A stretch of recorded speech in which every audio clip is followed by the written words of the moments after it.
आज एक ऐसे विषय के बारे में बताने जा रही हूँ जो गलती लगभग 99% लोग करते ही करते हैं, क्योंकि उन्हें इस बात का ज्ञान ही नहीं होता है। आज का वीडियो मेरा गंगा जल पे समर्पित है। गंगा जल कैसे रखना चाहिए, कहाँ रखना चाहिए, उसके क्या क्या प्रयोग करना चाहिए जो कि आपके लिए फलित हो, आपका घर का वातावरण शुद्ध हो और आपके घर में सकारात्मक ऊर्जाओं का प्रवेश हो और आपके घर में खुशियां आए। आइए आज की वीडियो में यही सब जानेंगे। नमस्कार दोस्तों, मैं अंजलि सक्सेना स्वागत करती हूँ आपका अपने चैनल पर। यदि नए हैं तो मेरे चैनल को सब्सक्राइब कीजिएगा, अंत तक वीडियो को अवश्य देखिएगा। अगर जानकारी पसंद आए तो एक लाइक अवश्य कीजिएगा। जो लोग पुराने हैं और वापस मेरी वीडियो पे आए हैं उनका बहुत बहुत धन्यवाद दोबारा मेरे चैनल को विजिट करने के लिए। चलिए वीडियो को शुरू करते हैं और जानते हैं गंगा जल कहाँ रखना चाहिए, गंगा जल किस चीज में रखना चाहिए और गंगा जल हमें कैसे कैसे प्रयोग में लाना चाहिए। सर्वप्रथम तो ये गलती लगभग 99% लोग करते हैं। करते क्या हैं, आप कहीं भी गंगा जी के किनारे जाएंगे तो आपको प्लास्टिक के ही जेरिकेन मिलेंगे गंगा जल ले जाने के लिए, और सब लोग उसी को खरीद के लाते हैं और वैसे ही उसको गंगा जल को अपने पूजा स्थान में रख देते हैं। कभी भी गंगा जल प्लास्टिक के डिब्बे या जेरिकेन में नहीं रखना चाहिए, वो अशुद्ध हो जाता है। अगर कोई मजबूरी है और आप वहां से गंगा जल लेकर के आ रहे हैं प्लास्टिक में, तो भी घर आकर के उसे किसी भी धातु की बर्तन में पलट दीजिए और धातु में ही उसे अपने पूजा स्थान में जगह दीजिए। अपने पूजा स्थान में उसे ईशान कोण में रखने का प्रयास करें, जो भी, या उत्तर दिशा में रखने का प्रयास करें। अपने पूजा घर में उसे दक्षिण में स्थान ना दें, ईशान में दे या तो फिर उत्तर में दे। पूरब में भी रख सकते हैं, पर ईशान कोण और उत्तर की दिशा सबसे अच्छी मानी जाती है। अपने पूजा स्थान में इसको ऐसे रखें।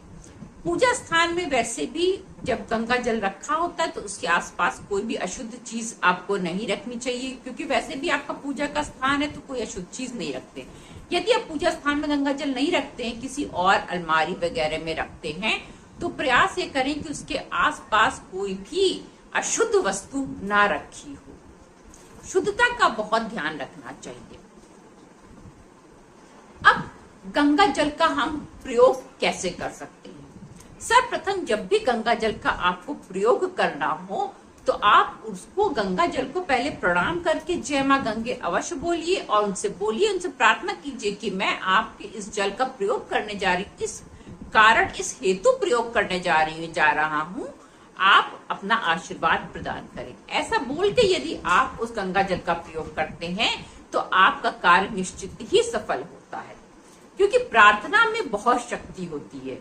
आप कितना उसमें अपने आप को समर्पित कर रहे हैं, आपका रिजल्ट इस बात पर निर्भर करता है। इसलिए अपनी प्रार्थना और अपने समर्पण पे बहुत ध्यान देना चाहिए। अब जानते हैं कि हम गंगा जल का प्रयोग कैसे कैसे कर सकते हैं। सर्वप्रथम तो गंगा जल आप सवेरे उठते ही अपने घर की दहलीज पे, जो आपका जो मेन गेट है, जो डोर है, वहां पर एंट्रेंस पे थोड़ा सा छिड़क दें। ये बहुत अच्छा माना जाता है, लेकिन वो छिड़कने का समय सुबह 9 बजे नहीं होता है, भोर में होता है। भोर में जब आप उठे तो जो सूर्योदय का समय होता है उस समय आप छिड़के, वो अच्छा होता है। अपने घर में जो आप पूरे पूजा जब करें तब आप पूरे घर में छिड़क सकते हैं। आप थोड़ा सा गंगा जल और थोड़ा सा गौमूत्र मिलाकर भी पूरे घर में छिड़क सकते हैं। अगर आप अपने शुक्र को बहुत अच्छा करना चाहते हैं तो आप गंगा जल में थोड़ा सा गुलाब जल मिला करके और तब उसे पूरे घर में पोछा के पानी में मिला दें, उससे पूरे घर में पोछा मिला दें या छिड़क दें, क्योंकि पोछे के पानी में गंदगी जो रहती है वो भी बहुत अच्छी नहीं मानी जाती, इसलिए आप छिड़क दें, वो ज्यादा बेटर है। अगर आप किसी रोग से पीड़ित हैं, विशेषकर किसी भी चर्म रोग से, तो आप अपने नहाने के पानी में गंगा जल मिला करके अवश्य नहाया करें, इससे आपको बहुत लाभ होगा। एक बात का और आपको ध्यान रखना चाहिए, जब भी आप शिवलिंग पर अभिषेक करें गंगा जल से, तो पात्र में पहले गंगा जल निकालें और तब उसमें शुद्ध जल मिलाएं तो पूरा जल गंगा जल बनता है। अगर पहले शुद्ध जल मिला करके उसके बाद उसमें गंगा जल मिलाते हैं तो वो गंगा जल पूरा नहीं बनता है। इस बात का हमेशा ध्यान रखना चाहिए। लोग अक्सर ये गलती करते हैं कि पानी में भर लिया, उसमें ऊपर थोड़ा सा गंगा जल डाल दिया और मान लिया कि पूरा गंगा जल हो गया, परंतु ऐसा नहीं होता है। पहले जो चीज डाली जाती है उसका महत्व होता है, इसलिए पहले गंगा जल डालना चाहिए, तब उसमें पानी भरना चाहिए, तो पूरा पानी गंगा जल हो जाता है। इन छोटी छोटी बातों का यदि हम ध्यान रखते हैं तो हम अपने घर में बहुत सी खुशहाली ला सकते हैं और वातावरण को बहुत शुद्ध और सकारात्मक बना सकते हैं।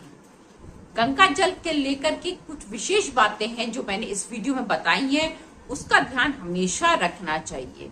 सर्वप्रथम तो उसको किस जगह रखना चाहिए, दूसरी चीज इसको किस पात्र में रखना चाहिए, और तीसरी चीज कभी भी गंगा जल के साथ यदि आप शुद्ध जल मिलाएं तो पहले गंगा जल मिलाएं। इन बातों का ध्यान रखते हुए गंगा जल का प्रयोग कीजिए और माँ गंगा का आशीर्वाद प्राप्त कीजिए। जय माँ गंगे।